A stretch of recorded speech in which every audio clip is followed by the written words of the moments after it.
Colorblindness was historically an attempt to break the script of racial division.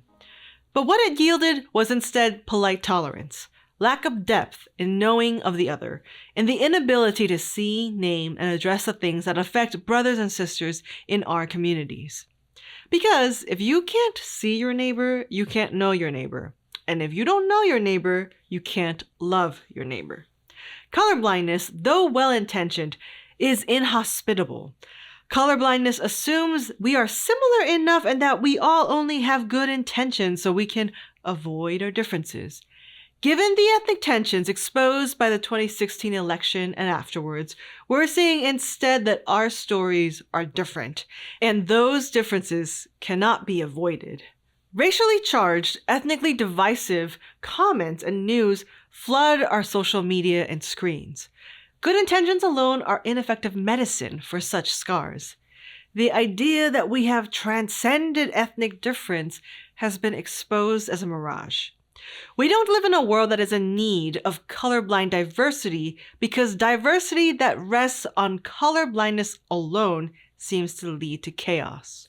We need something beyond colorblindness, something that both values beauty in our cultures and also addresses real problems that still exist in our society decades after the Civil Rights Movement. In addition, if you are a Christian, you may be thinking, hey, but what about there is no difference between Jew and Gentile? Doesn't Scripture teach us to be colorblind? So as Christians, when we read, there is no difference between Jew and Gentile, we should not cast our 21st century lens into that text. Paul was saying that there is no difference in spiritual status between Jew and Gentile. He was not saying that cultures don't matter.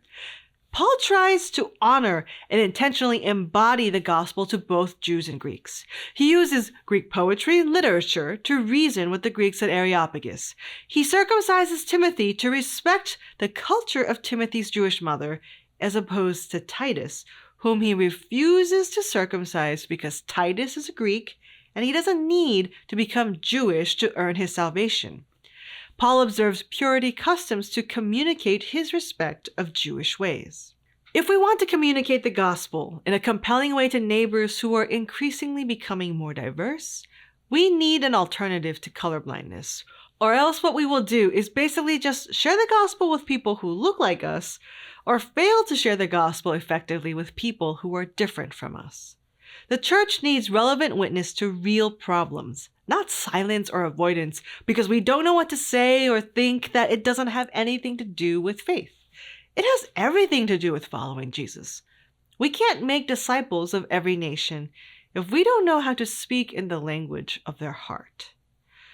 I propose in my book Beyond Colorblind that we start with awareness, particularly awareness of our own ethnicity and the ethnicity of others. This is different from other books that argue for understanding race or whiteness first. Those books have merit, and I hope you do read more of such after this one. But my book and this video course is trying to give a one-on-one introduction to understanding something common to all of us: ethnicity. Whether we're Asian, Black, white, Latino, Native, or mixed. Even on the other side of heaven, we will still have ethnicity, though we will no longer have racial hierarchy and injustice.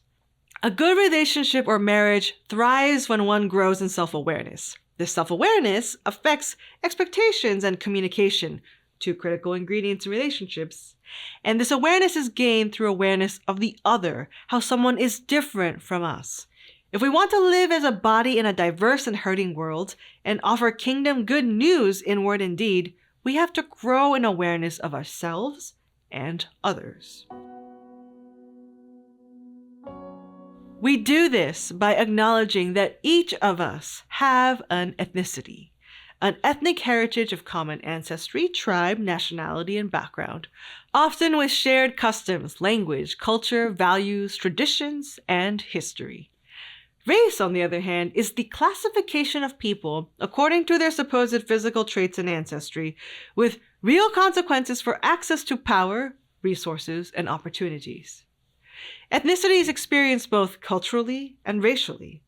Culturally meaning values, customs, language, food, relating to others.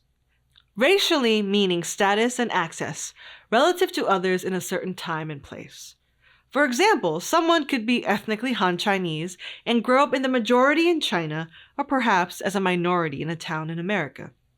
So, if you were to graph one's awareness of their own culture against their awareness of their race on an XY plane, often our Black American friends and neighbors will more likely than not have highly developed language for both culture and race because there is an intentional, proactive countering that happens at the family table or community space to counteract negative messages that are told to Black children about their worth and beauty.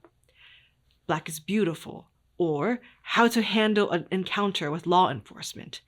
In comparison, depending on their distance from immigration, Asian Americans, Latinos, and Middle Eastern persons will have a higher awareness of culture, but less developed communal language for race.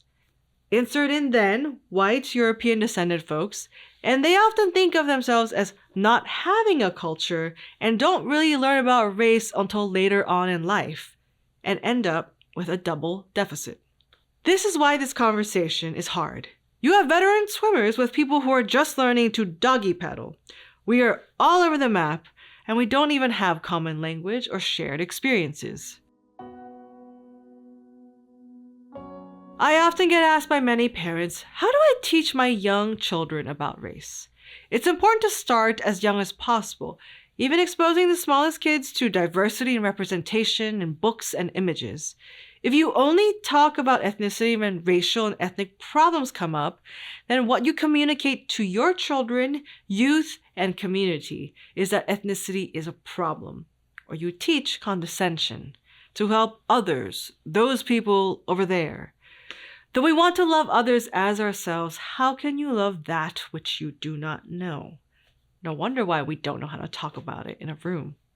But if you start with teaching your kids that they have an ethnic heritage that is good, then they also can value the ethnic heritage of others and stick up for them when peers are wrongly treated because of their difference.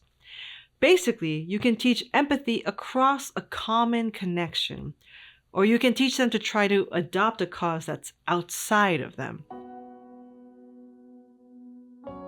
Now, when we start to name that we have a thing called ethnicity that God made for good, but was distorted by sin, injustice, racism, and pain, we have something we can talk about, pray about, and learn about.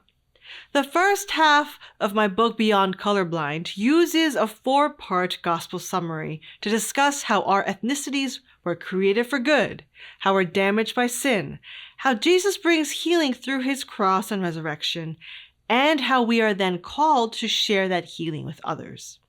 An image I use is that of Japanese pottery called kintsugi or kintsukuroi, which means golden repair. Broken vases are put back together by using golden lacquer to reseam and seal the clay vessel, and what you end up with is a story of that vessel's creation, damage, and healing. I've trained many men and women in how to connect their ethnic story to the gospel, and I remember watching Alan, a Southern white man who had Scottish, German, and English heritage. He really wrestled with what it meant to have that heritage, to be Southern, and shared about the gospel through the lens of his story and wrestling with God. He is actually one of the most effective evangelists I've seen because people long for the healing and the authentic and humble leadership that is embodied in his story. Black, Asian, white, and Latino women and men have said yes to following Jesus because they're hearing a relevant story and a compelling gospel. I focus on ethnicity first so that we don't flatten people's experiences into race alone.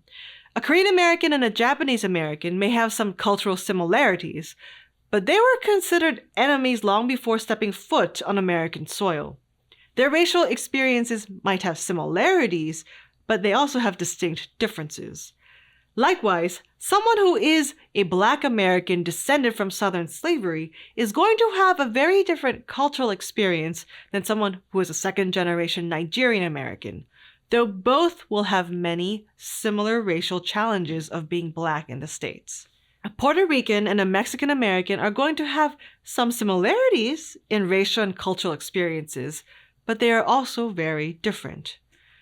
When referring to the macro clusters of people, for the sake of efficiency, I will still use white or Black or Asian or Latino or Native to refer to continental groups of people, while trying my best to also address the particularities within those macro clusters as well as some of the racial realities. Beyond Colorblind is meant to be a stepping stone so that you can better engage in the richness of literature and conversations that do talk about race, justice, and reconciliation in particular. The hope is that you get tools from this conversation so that you stay engaged better in the long run. If there is one question I want to encourage you to walk away with, it's, what's your ethnic background? Mull over it. Reflect on your story and learn the stories of others. We're going to look at scripture, hear from the stories of others, and invite Jesus to shape who we are for his kingdom purposes.